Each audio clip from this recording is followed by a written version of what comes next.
Ya está aquí, ya llegó. Este es el momento. Ha llegado la hora de controversias manmanas. Hola, mis estimados amigos. Aquí tenéis un día más, una semana más. Vamos a Emmanol para hablaros del siguiente capítulo, que sería el 25 de ese libro llamado es decir, Nadie conoce mi historia, la biografía no oficial de José Smith, escrita por Fan Brody, una mujer ganadora de muchos premios, unos cuantos premios, gracias a las biografías que escribió. Bien, sin más demora, vamos a ver qué nos dice el capítulo 25 titulado o candidato a presidente, porque José Smith fue candidato a presidente de los Estados Unidos, teniendo a Sidney Rigdon como vicepresidente. Bien, nos dice, el entusiasmo se ha convertido casi en la esencia de mi vida, declaró José Smith en un sermón en mayo de 1843. Cuando eso se extingue me siento casi perdido.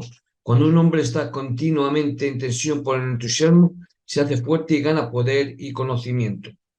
Si la vida durante estas semanas hubiera estado exenta de aventuras, a pesar de que se casaba con esposas a un ritmo más rápido que nunca, su inercia y placidez iban a durar poco. Porque John C. Bennett, que había continuado persiguiendo al profeta, estaba conspirando con Lee Booth en Missouri para extraditar a José con una orden judicial que ningún tribunal de Illinois podía tocar. En junio de 1843, persuadió al gobernador Reino para que se emitiera un mandato judicial sobre el cargo de traición, ya de 4 años, del que José había huido en 1839. Una vez que el profeta fuera encarcelado en Missouri, Reino planeaba juzgarlo por el tiroteo de Boss también. Los alguaciles de Missouri, elegidos para la delicada tarea de capturar al profeta, esperaron hasta que se fuera sin escolta en una gira de predicación. Disfrazándose y fingiéndose entre mormones, se enteraron de que se alojaba cerca de Dixon, Illinois. Lo capturaron solo, lo obligaron a punta de pistola a subir a un carro y, sin molestarse con la formalidad de la notificación del proceso, azotaron sus caballos hacia Dixon.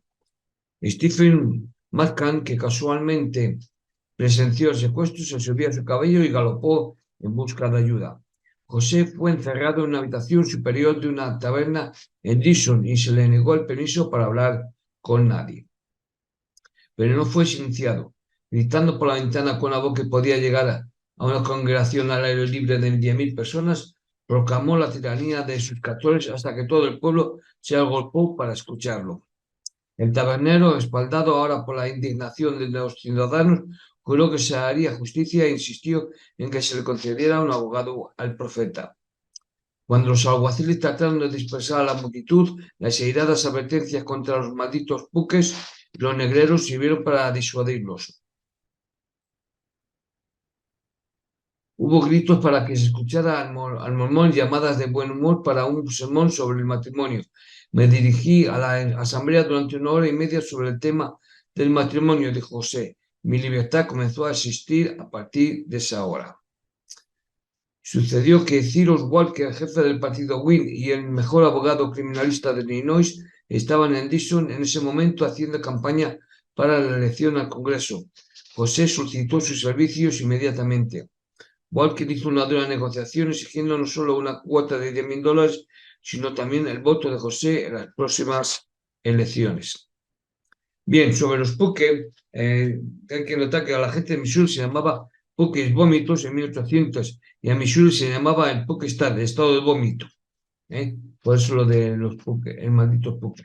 Bien, bueno, nos sabemos que una vez que José aceptó estos términos, las ruedas de la justicia de Illinois comenzaron a girar furiosamente a su favor. Los propios alguaciles de Missouri fueron demandados por agresión y detención ilegal y se les impuso una fianza de $10.000.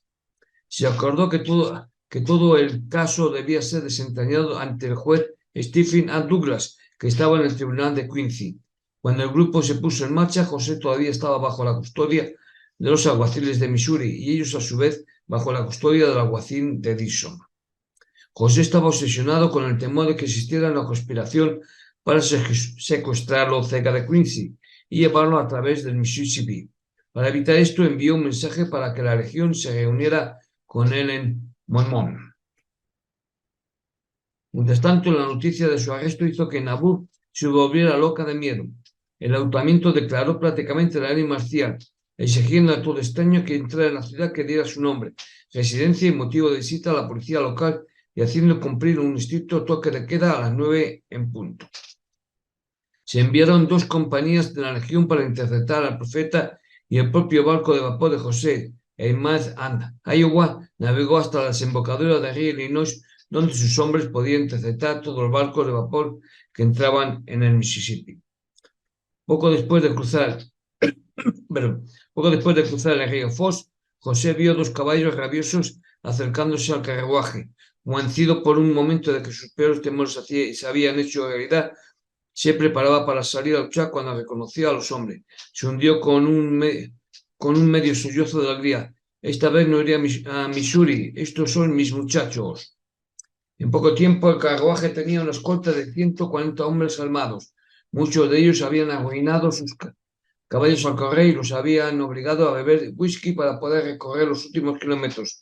Tanto los hombres como los caballos estaban completamente exhaustos, pero había salvado a su profeta y cada hombre era un héroe. Es decir, ellos no podían beber whisky, pero sus caballos sí.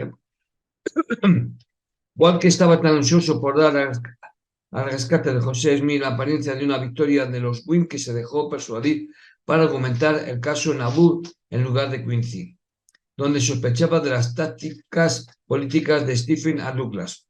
Todo el grupo, por lo tanto, se volvió hacia Nauvoo ante la protesta de los alguaciles pálidos de Missouri, quienes temían que nunca saldrían vivos de la ciudad mormona. Al acercarse a la vista del templo a medio construir, que se levantaba como un grotesco monumento en la parte alta al noroeste, vieron una larga procesión serpenteando por el camino. Los ciudadanos de Nauvoo, reuniendo todos los vehículos de la ciudad, se habían reunido en masa para dar la bienvenida al profeta a su casa. Una extraña solemnidad impregnó su saludo, como si José hubiera regresado de la tumba. Walker observó con asombro que estos hombres no gritaron, sino que lloraron con agradecimiento.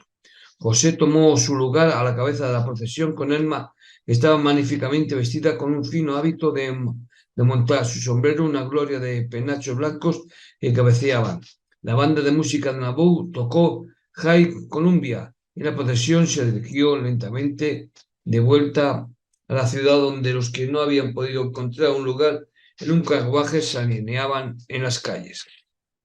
La multitud se arremolinó alrededor de la casa del profeta después de su llegada sin querer salir pidiendo un sermón. Al final salió, saltó con agilidad a la parte superior de la valla de la barandilla y gritó: «Estoy fuera de las manos de los misurianos otra vez, gracias a Dios. Los bendigo a todos en el nombre de Jesucristo. Amén. Me dirigiré a vosotros en el bosquecillo cerca del templo a las 4 de la tarde».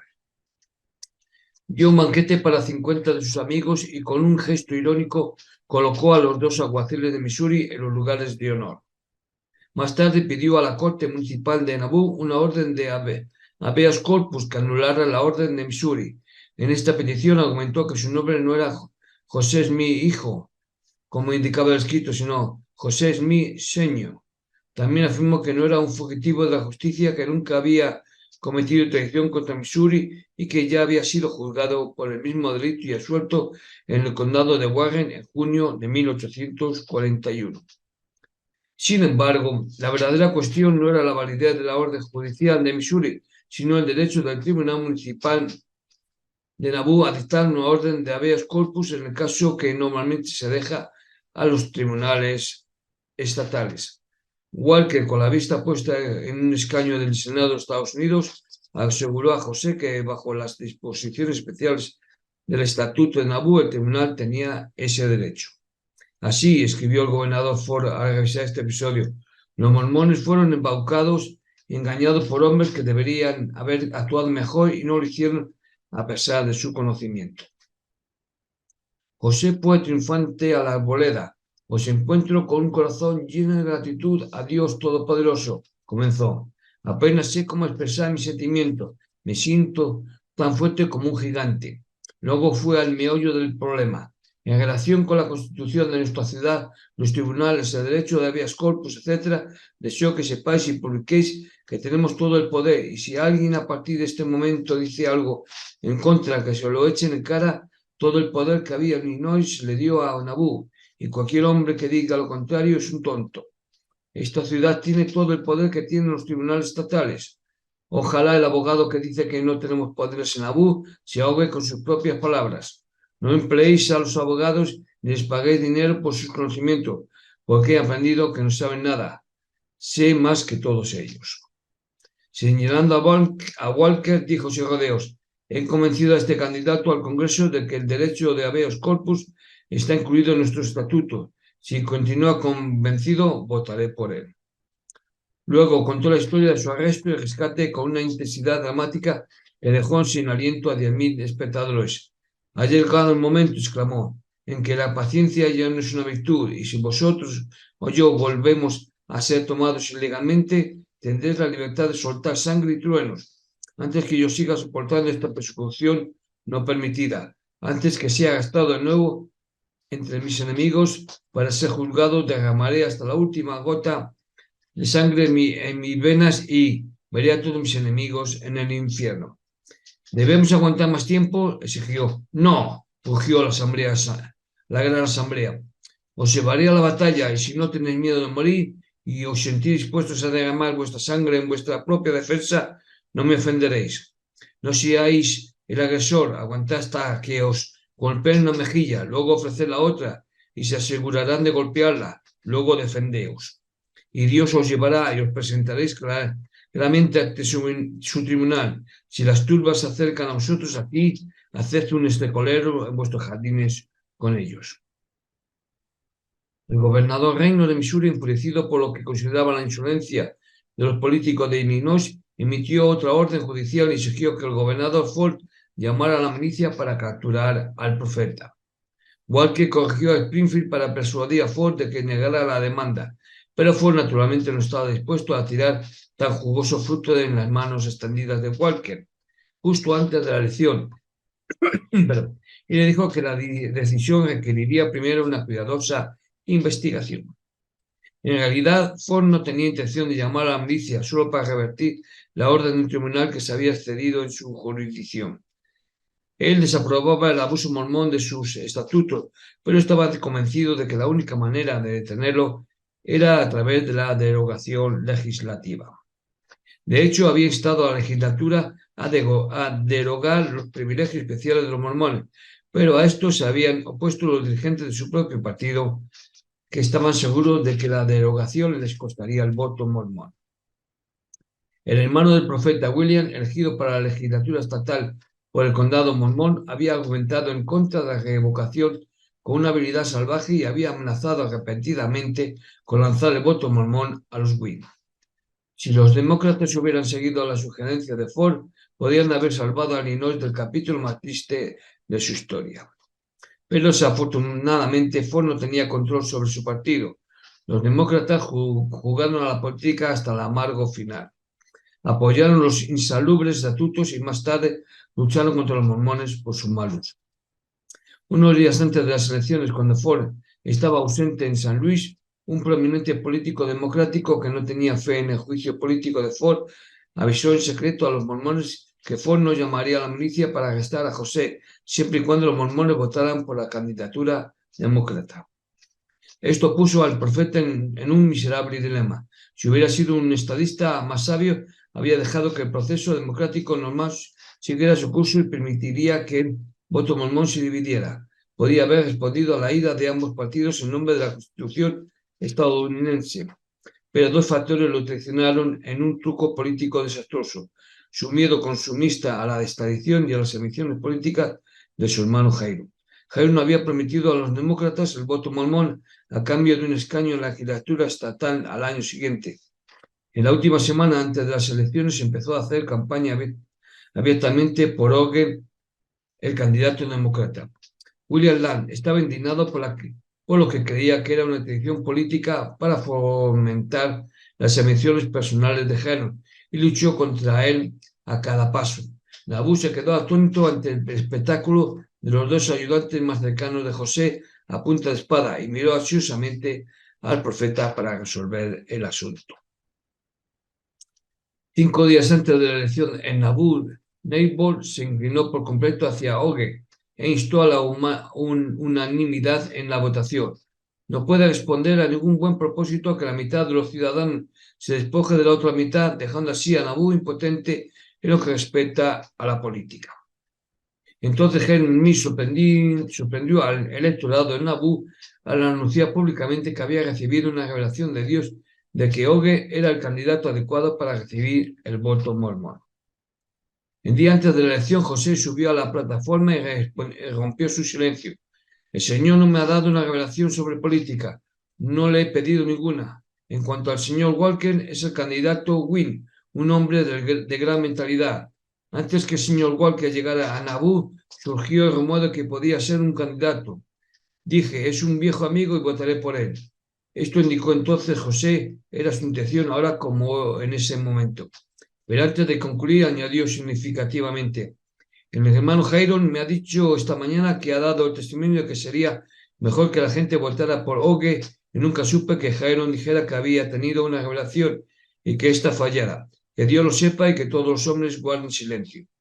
Al día siguiente, Oge recibió más de 2.000 votos mormones que representaban prácticamente todo el electorado de Nabú. El voto le dio a Oge una elección que de otro modo habría perdido, ya que su mayoría final ascendía a unos 700 votos. Los Whigs, que estaban completamente seguros del voto mormón, se volvieron locos. Nunca perdonaron a José por esta traición.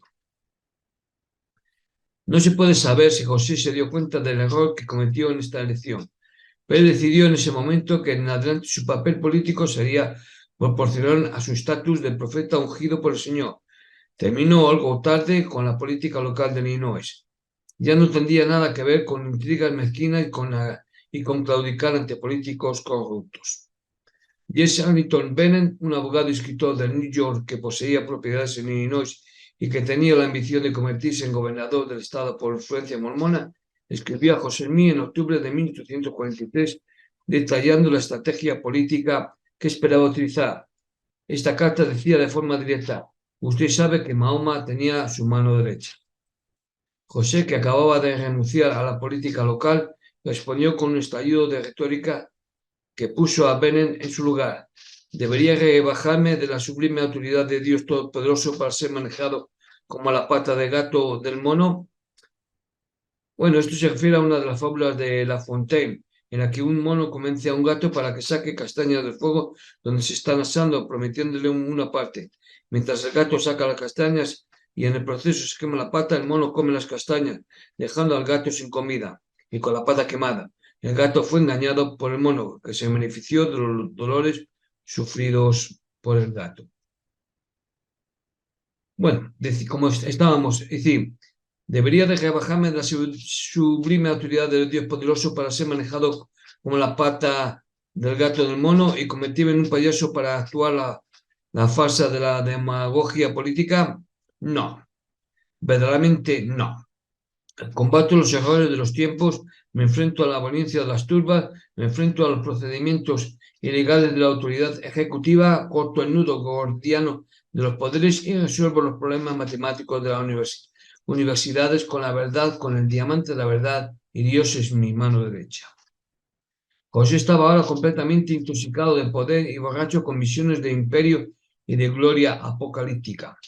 Un hombre con poder de Jehová tiene más influencia con los hijos de los hombres, hijos de 800 millones dirigidos por los preceptos de los hombres. Esta tesis fue su fuerza y se propuso usarla para traducir a la realidad lo que los hombres más sobrios habían llamado delirios de grandeza. Cualquier hombre con dominio absoluto sobre un pueblo que no acepta consejos que no le hagan soñar despierto y que hace política solo en la tituladora de su propia ambición, establece una especie de fuerza centrífuga dentro de sí mismo que, al apartarse siempre de lo normal, puede un día destruirlo. José no permitía ninguna arrogancia o libertades indebidas, dijo un amigo, y las críticas, incluso por parte de sus socios, rara vez eran aceptables, y las contradicciones despertaban en él el león de inmediato, ya que ninguno de sus compañeros lo superaba. Aquí estaban su gran fuerza y su más fatal debilidad, porque ningún hombre cuyas principales virtudes fueran el amor, al compromiso, la justicia y la prudencia podían constituirse en profeta. Pero tampoco ningún hombre que pisoteara estas virtudes podía sobrevivir con fuerza política en Estados Unidos. José ahora veía a Nauvoo como un Estado dentro de un Estado. Estamos en la misma relación con el Estado que el Estado con la Unión, dijo en un discurso ante el Consejo de la Ciudad el 25 de febrero de 1843. Seremos tan tontos como para regirnos por sus leyes, las de Illinois, que son inconstitucionales. Con la mordida de los dientes procedió a atropellar no solo las constituciones de Illinois y de los Estados Unidos, sino también las antiguas tradiciones del derecho consuetudinario inglés. Hizo que el ayuntamiento aprobara una ordenanza que estipulaba que si algún oficial llegaba a Nauvoo con una orden de arresto basada en las viejas dificultades de Missouri, debía ser arrestado, juzgado y, de ser hallado culpable, debía ser condenado a cadena perpetua en la cárcel de la ciudad. Solo podía ser perdonado por el gobernador con el consentimiento del alcalde de Nauvoo, es decir, del propio José. Otra ordenanza hizo que fuera un delito que cualquier oficial emitiera una orden de arresto en Nauvoo sin antes estar firmada y aprobada por el alcalde, es decir, por José. Una anterior diseñada para evitar que los acreedores de José exigieran el pago de deudas en forma de propiedad, había hecho del oro y de la plata la única moneda de curso legal en Nauvoo. Cuando estas ordenanzas se publicaron en Nauvoo, Nightball convencieron incluso a los tolerantes observadores no mormones de que el profeta mormón tenía la ley en completo desprecio. Como si esto fuera poco, José preparó una petición para el Congreso en diciembre de 1843, en la que pedía que Nauvoo se convirtiera en un territorio federal completamente independiente, incorporando la región de Nauvoo al ejército de Estados Unidos y dando al alcalde de Nauvoo el poder de llamar a las tropas de los Estados Unidos cuando fuera necesario.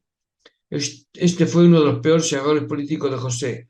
La petición seguramente sería rechazada en Washington y puede que les haya costado a los mormones lo poco que les quedaba de amigos en Illinois. Pero José ya se había convertido en una ley para sí mismo. Tenía poca fe en que el Congreso prestaría atención a la petición, pero sentía los rayos del Señor en su mano. Profeticé en virtud del santo sacerdocio investido en mí y en el nombre del Señor Jesucristo que, si el Congreso no escuchaba esta petición y nos concede protección, serán destruidos como gobierno y Dios los condenará y no quedará nada de ellos, ni siquiera una mancha de grasa. En realidad, la esperanza de convertirse en gobernador del territorio federal de Nauvoo era un mero detalle de su ambición. La absoluta incapacidad de José para satisfacerse con un éxito moderado, un deseo que lo había traicionado una y otra vez y que al final lo arruinó, lo llevó ahora a sus más grandiosas maniobras políticas.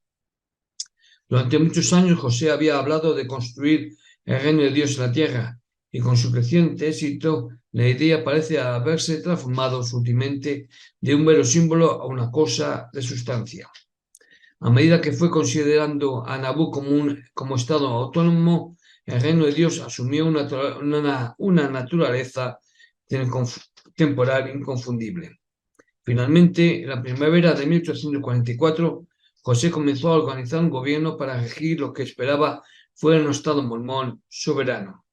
El 11 de marzo comenzó a seleccionar con el mayor secreto un consejo de 50 príncipes para formar lo que uno de ellos describió como la corte más alta de la tierra. Pocos secretos en la historia mormona han sido mejor guardados que las actividades de este consejo, pero es claro que uno de sus primeros actos fue ordenar y coronar a José como rey del reino de Dios. Bien, notas del libro. El único relato detallado de las actividades del Consejo de los 50 fue escrito por el obispo Josh Millen en su invaluable serie de cartas al Northern Islander en 1855. Estas fueron reimpresas en formato de panfletos en Wisconsin por Winfield Watson alrededor de 1915 y también en H.W. Mills de Tal Palo, Tal Astilla, Sociedad Histórica del Sur de California, publicaciones 1917, páginas de la 86 a la 172. Ve particularmente la página 131 y 32. Thomas Ford había aprendido algo de este reino antes de la publicación de la historia de Illinois en 1854. Para ello, véase páginas 325 a 332. Para otra referencia, véase William de Caturcan, expedición de Emmet, de la compañía Emmet. Una copia del cual se encuentra en la biblioteca de la Sociedad Histórica del Estado de Utah. El discurso de Lyman Witt del 7 de diciembre de 1851, publicado en el Gospel Banner, volumen 5, página 23, y la declaración de William Mass. También fui testigo de la introducción en secreto de una forma de gobierno real en la que José permitió que se le ordenara rey para reinar sobre la casa de Israel para siempre. Sions and Binger and Benney Organ, volumen 3, julio 1853, página 5. Hay muchas alusiones veladas al concilio de los 50 en la historia de José, comenzando con la entrada del 11 de marzo de 1844 y referencias más definitivas en el diario de Brigham Young, publicado en el Millennium Star, volúmenes 26 y 27.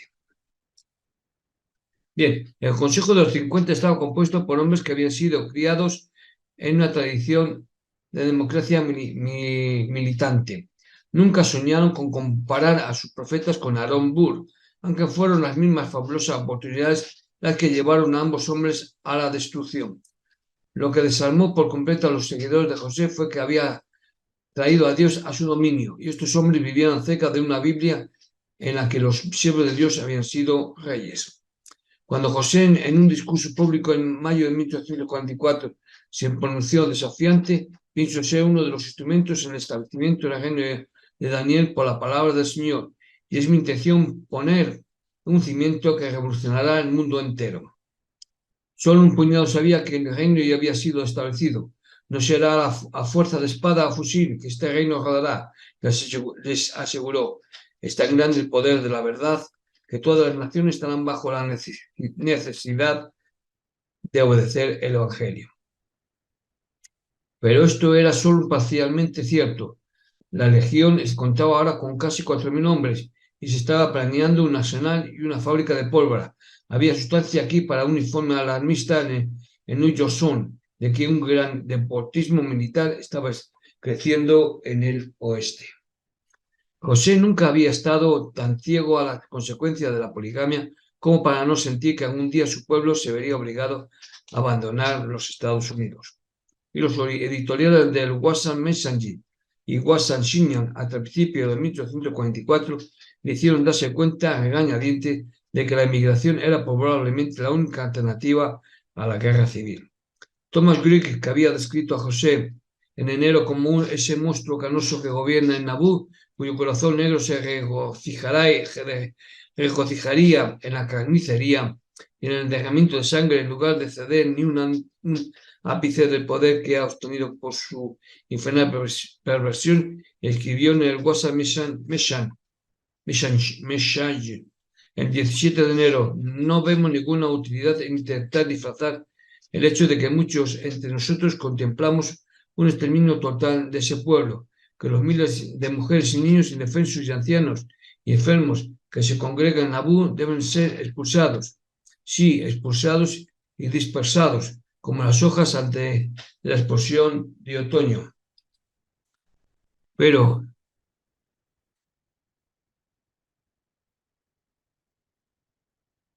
qué buen ciudadano, preguntémonos, qué amante de su país y su gente no contempla tal acontecimiento con horror. Con el paso de la semana, los editoriales de Greg se volvieron más y más apopléjicos. No pretendemos ser un profeta ni el hijo de un profeta, escribió el 7 de febrero. Sin embargo, le decimos que su carrera de infamia no puede continuar sino un poco más. Sus días están contados. Las nociones de José sobre la geografía del vasto territorio que se tiende al oeste de Iowa no eran quizás muy exactas, pero ningún hombre podía haber vivido en Independence sin absorber gran parte de la tradición del Camino de Santa Fe y de los hombres de la montaña. En los últimos años, Marcus Whitman había hecho de Oregón un sinónimo de la tierra prometida, y en 1842 había visto el primer gran tren de inmigrantes bajo el mando de Elijah Whittier, abriendo un camino hacia el Pacífico. En una carta abierta al New York Herald, James Hamilton Bennett había estado al profeta a mudarse y tomar posesión del territorio de Oregón por derecho propio y establecer un imperio independiente. En 100 años, dijo, ninguna nación en la tierra podía conquistar a tal pueblo. José había impreso esta carta en el WASP junto con los artículos que ensalzaban a Oregón. A principios de junio de 1843 había enviado a Jonathan Dunham a explorar una ruta hacia el río Missouri y para agosto estaba discutiendo francamente una migración hacia el oeste. Hay algunas pruebas de que a principios de la primavera de 1844 ordenó a algunas familias bajo el mando de James Emmett y John L. Butler que subieran por el río Missouri y pusieran cosechas en preparación para la migración masiva de la iglesia, pero se les ordenó mantener sus intenciones en secreto. Vaya, esto no lo conocía. Incluso en esta fecha tardía José no estaba seguro de dónde llevaría a su gente. El 20 de febrero instruyó a los 12 apóstoles para que enviaran una delegación de 25 hombres para investigar los lugares de California y Oregón y buscar un buen lugar donde podamos trasladarnos después de que el templo esté terminado y donde podamos construir una ciudad en un día y tener un gobierno propio, subir a las montañas donde el diablo no pueda desenterrarnos y vivir en un clima saludable, donde podamos vivir tantos años como nos propongamos. Henry Clance y Stephen A. Douglas recomendaron Oregón. José imprimió en el Netball una parte del valioso informe de John C. Fremont sobre su exploración en Sioux Pass. Los editoriales del Netball denunciaron los intereses imperiales británicos en Oregón y se hicieron eco del grito del destino manifiesto. Pero a José le preocupaba el hecho de que Oregón estuviera poblado en gran parte por emigrantes de Missouri y durante un tiempo dirigió su mirada hacia el suroeste. La anexión de Texas era ahora el tema político más candente de la nación. Por un lado estaban los sureños deseosos de aumentar el poder del bloque de esclavos en el Congreso y los nacionalistas que soñaban con un Estados Unidos continental. Contra ellos estaba la constante presión del partido Whig, liderado por Henry Clay, y los demócratas antiesclavistas que apoyaban a Van Buren. Estos temían que la anexión precipitara una guerra con México y deseaban, en cualquier caso, bloquear una acredición de poder del sur. La sangrienta guerra fronteriza entre Texas y México en 1842 había provocado una violenta agitación por la anexión, pero con el cese de las hostilidades la fiebre había disminuido y en 1843, después de que los soldados tejanos hicieron un intento fallido de interceptar una caravana cargada de oro procedente de Santa Fe, la prensa norteamericana se dedicó a anunciar a Texas, lo que hizo pensar a muchos que la anexión nunca tendría lugar. Tal fue la situación cuando José y el Consejo de los 50 comenzaron a considerar seriamente una migración al suroeste. Lyman Witt y John Miller estaban especialmente infectados por la propaganda de Texas e instaron a trasladar a Black River Lumber Company de Wisconsin a Texas como primer paso en la migración de la iglesia. José había visto un artículo en el Texas Telegraph que describía ruinas de templos indios en el río Puerco y rastros de ciudades en ruinas y acueductos en cordilleras y en Colorado. Esto hizo que su imaginación se disparara. ¿Qué podría ser más apropiado para que construir un imperio en el sitio de los restos de la vasta civilización descritas en el libro de Mormón? Vaya, aquí José nos está diciendo que el libro de Mormón estaba basado en esa zona de Estados Unidos, no en Sudamérica. Bueno, continuemos, porque esto ha sido algo personal mío, ¿de acuerdo? Bien, sigamos. El Consejo de los 50 se dejó llevar por la fiebre de Texas y despachó a Lucian Woodward como ministro de Texas, con órdenes de negociar un tratado. Se le dijo que asegurara todo este país al norte de una línea occidental desde la catarata del río Colorado. El Colorado de Texas no era el gran río del Far West, hasta Nueces, de ahí abajo del mismo hasta el Golfo de México y a lo largo del mismo hasta el Río Grande. y arriba del mismo hasta el territorio de los Estados Unidos. Lo que José estaba pidiendo era un enorme tramo que comprendiera unas 3/5 partes de Texas moderno, la mitad oriental de Nuevo México, la franja de Oklahoma, un poco de Kansas, un tercio de Colorado y una sección de Wyoming, sur central. Texas reconocería a la nación mormona que a cambio garantizaría la defensa de los tejanos contra México, siendo un intermediario entre las potencias beligerantes. Si Woodward traía una respuesta favorable, Lyman Wade y George Millen debían proceder a Texas con la Black River Lumber Company y tomar posesión. José no estaba ciego al hecho de que, independientemente de que llevara a su gente al noroeste o al sureste, estaba buscando problemas y de su extensa ansiedad, tanto por proporcionar seguridad a su gente como por satisfacer su misión, ahora completamente desatada, surgió el plan más grandilocuente de toda su vida.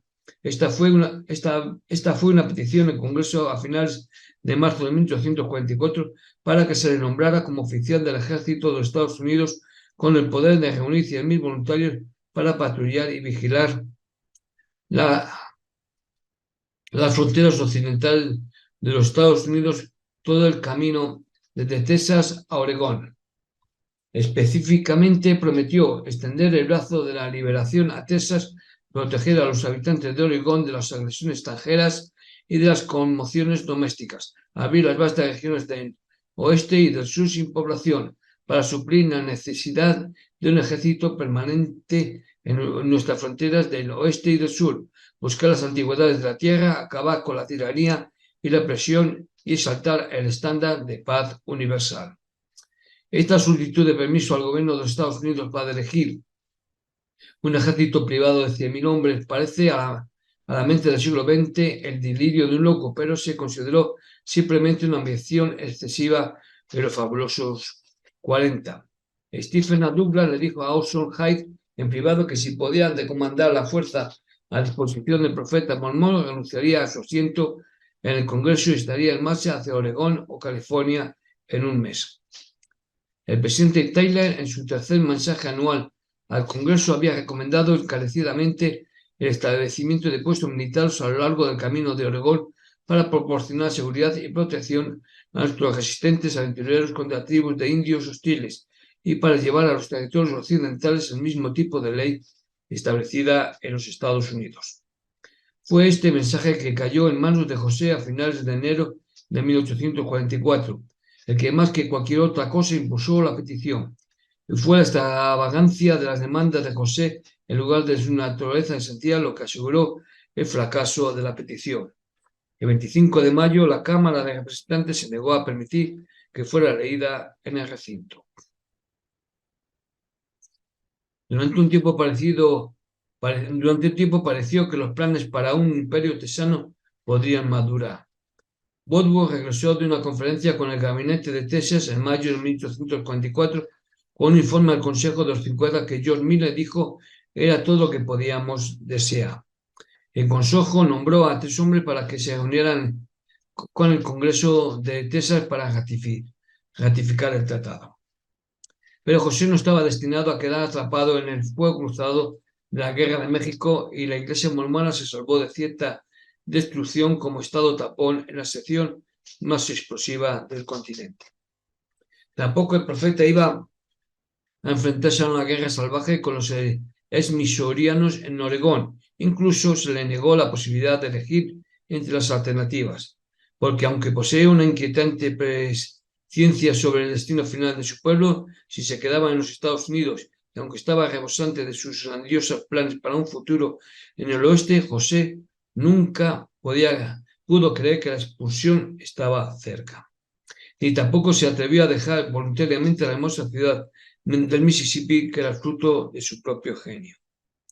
Al mismo tiempo que José estaba haciendo planes para un éxodo hacia el oeste, se estaba involucrando activamente en la política nacional. Durante 4 años había acosado tenazmente al Congreso para que reparara las persecuciones de Missouri. Ahora, completamente cínico, sabía que no podía ganar ni la retribución por su sufrimiento pasado, ni la seguridad de una futura colonia occidental hasta que el Congreso pudiera ver que los mormones eran una fuerza política para tener en cuenta. Esto pretendía aprobarlo en las elecciones presidenciales de 1844. Por lo tanto, escribió a todos los principales candidatos presidenciales y les preguntó si rodea lo que harían para obtener justicia para su pueblo. Cuando sus respuestas fueron negativas o no comprometidas, decidió entrar él mismo en las listas. Envíen a todos los hombres de la ciudad que puedan hablar en público por todo el país a los electores y hacer discurso de campaña, ordenó. Aboguen por la religión mormona, la claridad en las elecciones y llamen a la gente, llamen a defender la ley y acabar con el gobierno del populacho. Dígale a la gente que hemos tenido presidentes Wins y demócratas por mucho tiempo. Queremos un presidente de los Estados Unidos. José nos hacía ilusiones sobre sus posibilidades de ganar el puesto político supremo de la nación. Entró en el cuadrilátero no solo para ganar publicidad para él y su iglesia, sino todo para impresionar a los otros candidatos con alguna medida de respeto. Tenemos el mismo derecho de hacer un partido político para ganar poder para defendernos, dijo, que los demagogos para hacer uso de nuestra religión para conseguir poder para destruirnos. Esta fue su justificación para lo que de otra manera podía haber parecido una megalomanía absurda.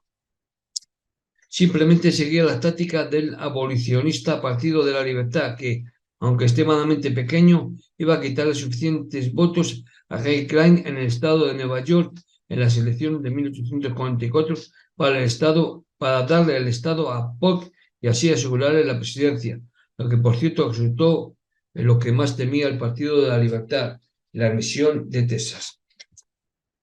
Sin embargo, José se equivocó en su evaluación de su capacidad para obtener votos.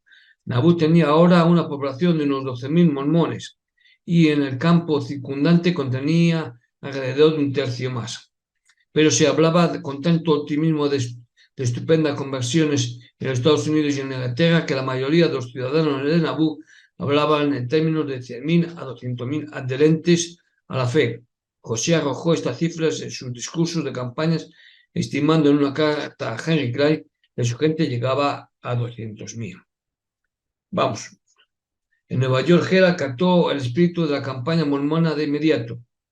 Reclaman la posesión de 200.000 a 500.000 votos en Nauvoo y en toda la Unión, escribió el editor el 23 de mayo de 1844, y con ello calculan que pueden mantener el equilibrio de poder y hacer presidente a quien les plazca.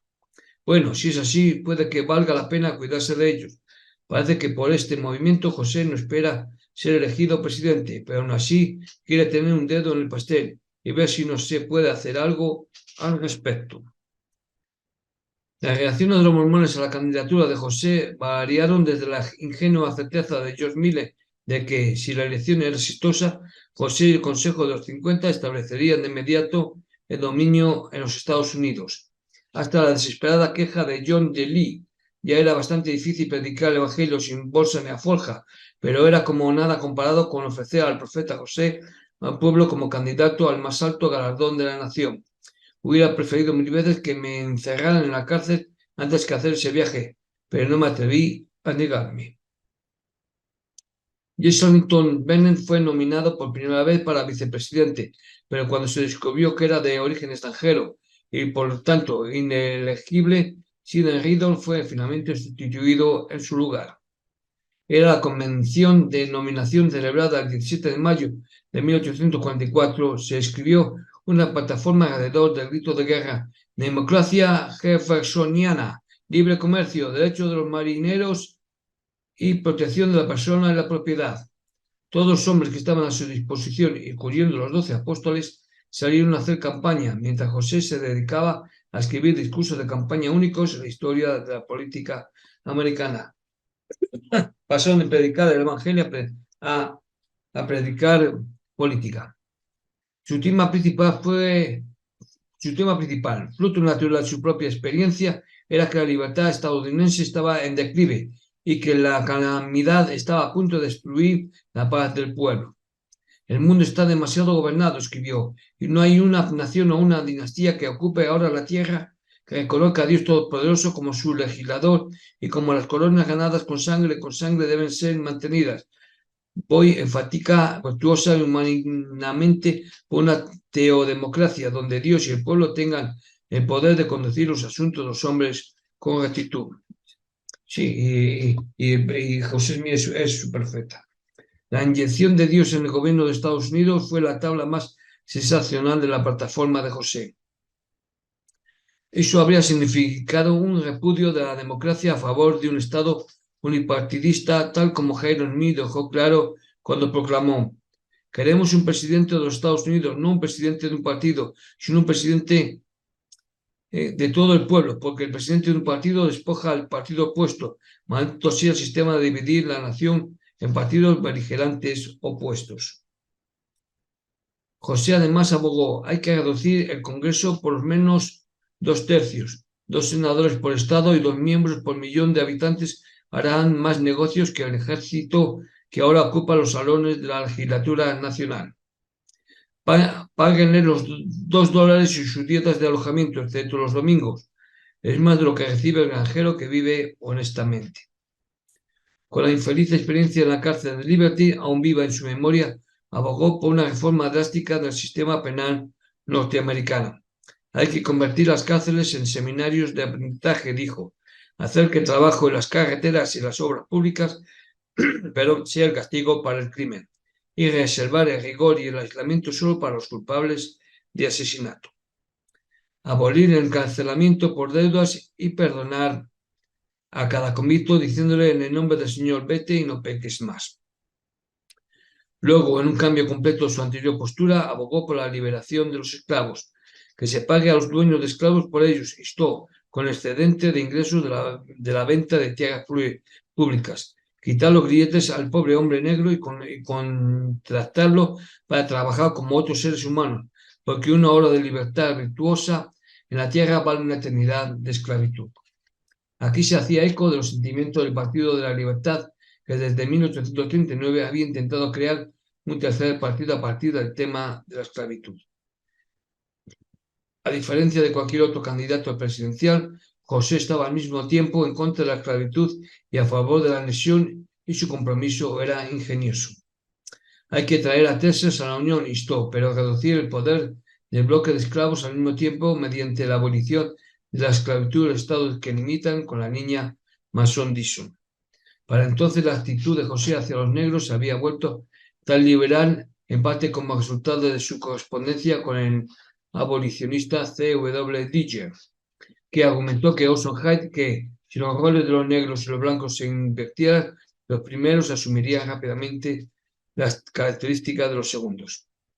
El demagogo Hyde no estaba impresionado y su convicción de que los abolicionistas estaban tratando de anular la maldición de Dios nunca se borró del todo del pensamiento mormón, en particular porque podía ser reforzado por los desafortunados sentimientos en contra de los negros del libro de Abraham de José.